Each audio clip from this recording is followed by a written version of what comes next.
Puluhan pengunjung terlihat bersemangat memasuki sebuah ruang di Museum Manusia Purba Sangiran, Sragen, Jateng, pada hari Sabtu, tanggal 10 Mei tahun 2025 yang lalu. Namun di antara mereka, terlihat sekelompok pengunjung yang cukup nyentrik. Selain berpenampilan sedikit beda, mereka juga tampak melakukan aksi gerakan layaknya membuat konten TikTok. Lantas siapa sebenarnya mereka?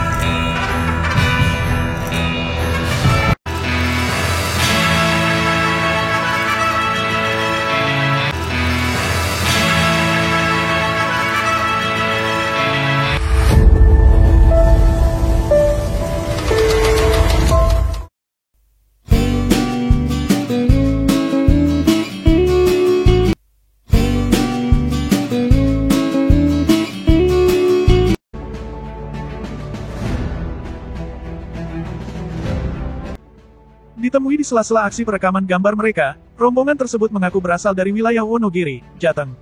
Mereka adalah Paino Gondrong, Jaya Adilaga, Mbak Jacqueline, serta beberapa kru yang setiap saat selalu merekam setiap langkah dan gerakan mereka.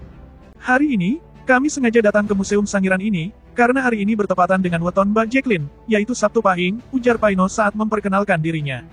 Diceritakannya, antara dirinya serta kedua temannya, yaitu Mbak Jacqueline dan Jaya Adilaga mempunyai satu kesamaan.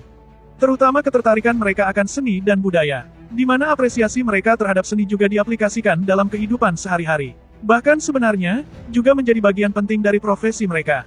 Seperti Jaya Adilaga sendiri, dikenal sebagai sosok seniman, yaitu pelukis selebritis yang kerap melukis sosok, wajah, atau karakter seseorang. Deretan artis papan atas, pernah menjadi saksi hidup atas torehan kuas Jaya Adilaga saat melukis di atas kanvas. Sementara Mbak Jacqueline sendiri, adalah teman baik saya yang sudah saya kenal sejak lama. Dan menjadi pengusaha batik yang cukup kondang dengan brand produknya bernama Batik Sukavati, lanjut Paino saat memperkenalkan rekan-rekannya satu persatu. Di mana dalam proses produksi batiknya, tentu saja tak lepas dari proses kreatif seni, terutama terkait dengan pola atau gambar-gambar batik yang indah. Baik batik tulis, cap, tenun ikat, lurik, maupun batik printing, semua membutuhkan sebuah proses seni yang panjang. Saat ini Batik Sukavati sendiri sudah tembus ke pasar nasional hingga Asia, bahan batik katun, dobi, paris, tenun, hingga lurik, semuanya dijual dari eceran hingga grosir.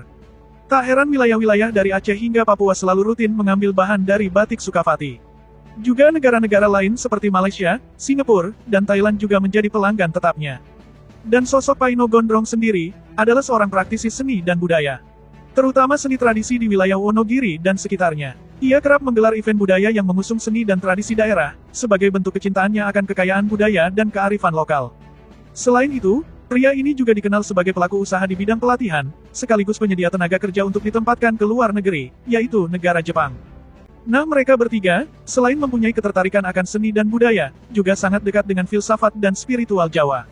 Di mana mereka bertiga melakukan sebuah lelaku atau ibadah khusus terkait dengan pencapaian kesempurnaan hidup. Yaitu sebuah ibadah puasa yang sangat unik. Ibadah puasa ini, sebenarnya sama dengan puasa Daud, seperti yang diajarkan oleh Nabi Daud di zaman dulu. Namun, puasa Daud ini kami namakan puasa Daud Jawa. Di mana saat melakukannya justru mengambil waktu antara malam hari, sekitar pukul 23 malam, hingga siang hari, sekitar pukul 11 siang untuk waktu berbuka puasanya, papar Paino lagi. Bahkan tak hanya mereka bertiga, yang menjalani ibadah puasa Daud Jawa tersebut. Namun kedua kru rombongan yang lain, yaitu Mbak Eka dan Mbak Shirley, juga ikut mengikuti ritual ibadah puasa Daud Jawa itu.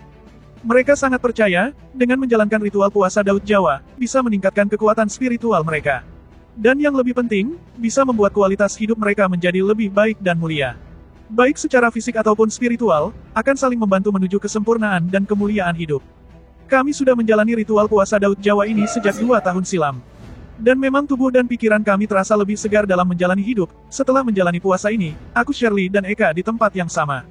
Nah di hari itu, mereka semua, sepakat untuk melakukan acara berbuka bersama di Museum Sangiran.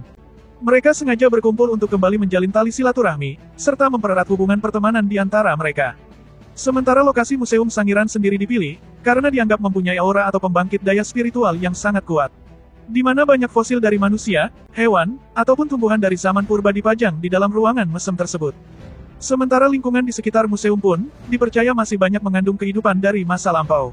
Yaitu kehidupan atau peradaban manusia, di awal-awal terbentuknya planet bumi ini terkubur selama jutaan tahun dengan damai atau menjadi fosil. Dan mereka menunggu untuk bangkit kembali, mereka bangkit untuk membantu manusia-manusia modern dalam menemukan hakikat dan jati dirinya masing-masing lewat ilmu pengetahuan dan laku spiritual. Sumber, majalah kisah nyata.com.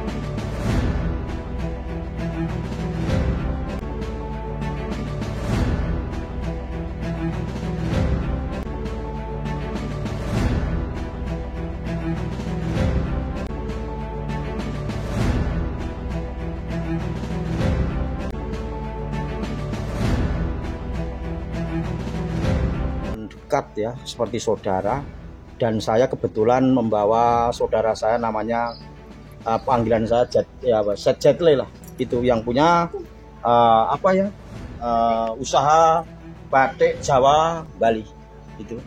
Vendor batiknya mudah-mudahan mendapat istilahnya kemudahan apapun untuk batiknya supaya meluap sampai nasional, internasional. Itu saya dan Pak Adi ke sini. Pak Adi juga pelukis selebriti, mudah-mudahan nanti mendapat dari itu yang bisa saya sampaikan. Terima kasih.